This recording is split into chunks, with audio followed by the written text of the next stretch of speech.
एक छात्र अगर किसी फैसले से असहमत है, किसी जज की टिप्पणी का विरोध करता है या किसी संवैधानिक पदाधिकारी को लेकर अपनी नाराजगी जाहिर करता है, तो क्या उसके इस विरोध की कीमत उसका पूरा करियर हो सकता है? क्योंकि नालसार यूनिवर्सिटी ऑफ लॉ के 2026 बैच के छात्रों के मामले में कुछ ऐसा ही होता हुआ दिखाई दे रहा है। मामला सिर्फ इतना था कि नालसार के कुछ छात्रों ने अपने दीक्षांत समारोह में भारत के मुख्य न्यायाधीश जस्टिस सूर्यकांत को मुख्य अतिथि बनाए जाने का विरोध कर दिया। लेकिन इस विरोध के बाद मामला इतना बढ़ा कि बार काउंसिल ऑफ इंडिया यानी बीसीआई ने देश की सभी स्टेट बार काउंसिल्स को निर्देश दिया कि नालसार के 2026 बैच के ग्रेजुएट्स का एनरोलमेंट अगले आदेश तक रोक दिया जाए। यानी जिन छात्रों ने अभी अभी कानून की पढ़ाई पूरी की थी और अब वकील बनने के लिए बार काउंसिल में एनरोलमेंट कराने वाले थे, उनके करियर पर सीधे असर डालने वाला फैसला सामने आ गया। अब सवाल यहीं से शुरू होता है, किस आधार पर यह फैसला लिया गया? बीसीआई का कहना था कि इस पूरे अभियान की जांच होनी चाहिए। उसने नालसार के वाइस चांसलर से यह पता लगाने को कहा कि इस कैंपेन को शुरू करने, ऑर्गेनाइज करने और कोऑर्डिनेट करने में किन लोगों की भूमिका थी। यहां तक कि उन रिप्रेजेंटेशन और उन्हें साइन करने वाले छात्रों की जानकारी भी मांग ली। बीसीआई ने अपने शुरुआती कम्युनिकेशन में इस विरोध को सिर्फ एक सामान्य स्टूडेंट प्रोटेस्ट की तरह नहीं देखा था। उसने कहा कि कानून के पेशे में आने वाले लोगों से कुछ प्रोफेशनल स्टैंडर्ड्स और कंडक्ट की उम्मीद की जाती है। बीसीआई ने यह भी सवाल उठाया कि जो व्यक्ति देश के सर्वोच्च न्यायिक पद के प्रति सम्मान नहीं रखता, वह आगे चलकर जिम्मेदार वकील, शिक्षक या जज कैसे बनेगा? लेकिन जरा सोचिए, किसी छात्र का किसी व्यक्ति या उसके विचार से असहमत होना और किसी छात्र का गैर कानूनी गतिविधि में शामिल होना, क्या दोनों को एक ही नजर से देखा जा सकता है? अगर किसी स्टूडेंट ने सिर्फ विरोध किया, तो क्या उसका प्रोफेशनल करियर रोक दिया जाना चाहिए? और अगर किसी स्टूडेंट पर वास्तव में मिसकंडक्ट का आरोप है, तो क्या पहले उसकी इंडिविजुअल भूमिका की जांच नहीं होनी चाहिए? इसी के चलते बीसीआई का शुरुआती फैसला सवालों के घेरे में आ गया, क्योंकि बीसीआई ने पहले पूरे 2026 बैच के एनरोलमेंट पर रोक लगाने का निर्देश दिया, लेकिन बाद में खुद ही अपना फैसला वापस भी ले लिया। 13 अगस्त को निर्देश जारी हुआ और फिर बीसीआई ने कहा कि 2026 में नालसार से ग्रेजुएट हुए सभी छात्र अपनी पसंद की स्टेट बार काउंसिल में एनरोलमेंट करा सकते हैं। अब सवाल यह है कि अगर फैसला गलत था तो लिया ही क्यों गया, और अगर सही था तो वापस क्यों लिया? क्या सोशल मीडिया के दबाव में ऐसा किया? क्योंकि हर तरफ जो इस फैसले की आलोचना होने लगी थी, कॉकरोच जनता पार्टी भी इस मामले में कूद पड़ी थी। तो क्या इस सच में गलती का एहसास हुआ था या दबाव में ऐसा फैसला लिया गया?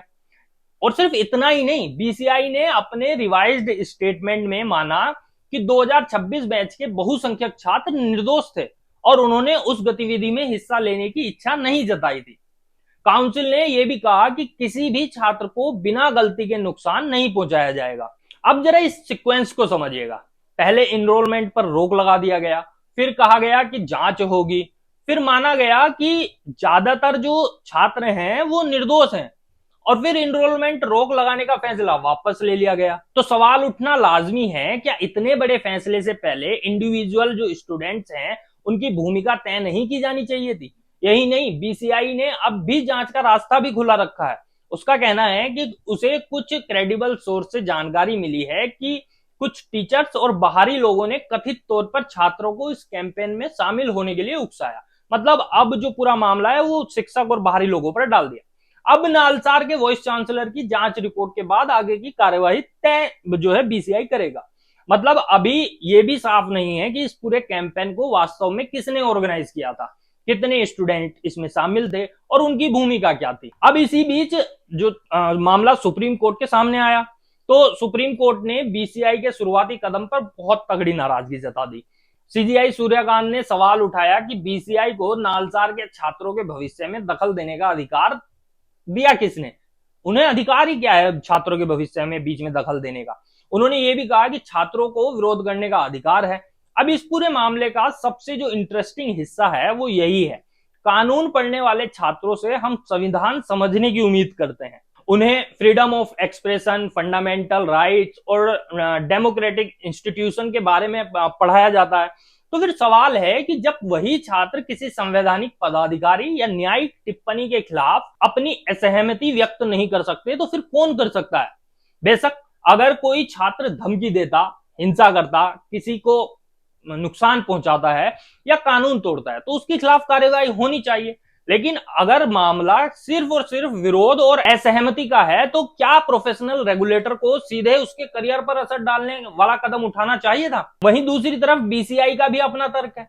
वकील सिर्फ एक सामान्य प्रोफेशन नहीं है, यह न्याय व्यवस्था का हिस्सा है। इसलिए बार काउंसिल ये देखना चाहती है कि जो प्रोफेशन में जितने भी आने वाले लोग हैं उनके कंडक्ट और एथिक्स का स्तर बना रहे। लेकिन फिर एक सवाल यहां पर पैदा होता है, प्रोफेशनल डिसिप्लिन और पर्सनल डिसेंट के बीच की सीमा आखिर कौन तय करेगा?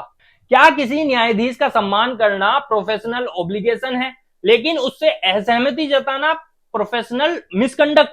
या फिर किसी छात्र को यह अधिकार होना चाहिए कि वो किसी भी पब्लिक फिगर, जज या इंस्टीट्यूशन की आलोचना कर सके जब तक कि वो कानून की सीमा में रहकर ऐसा कर रहा है? और अगर कोई छात्र सीमा पार करता है तो क्या कार्यवाही पूरे बेंच पर होनी चाहिए या सिर्फ इंडिविजुअल के खिलाफ जिसकी भूमिका साबित हुई है? लेकिन फिलहाल एक बात साफ है, ये सिर्फ नालसार के छात्रों और बीसीआई का विवाद नहीं है। ये सवाल है कि कानून पढ़ने वाले छात्रों को व्यक्तिगत असहमति का कितना अधिकार है और उस व्यक्तिगत असहमति की कीमत उनका करियर तो नहीं बन सकता। अब आप इस मामले को किस नजर से देखते हैं? क्या छात्रों का विरोध उनका लोकतांत्रिक अधिकार है? क्या कानून के प्रोफेशन में आने वालों के लिए कुछ अतिरिक्त कंडक्ट स्टैंडर्ड होने चाहिए? अपनी राय कमेंट में जरूर बताइएगा। अगर आपको लगता है कि स्टूडेंट राइट्स, डिसेंट और प्रोफेशनल फ्रीडम पर यह बहस जरूरी है तो वीडियो को लाइक कर दीजिएगा, शेयर करें और चैनल को सब्सक्राइब करें। धन्यवाद।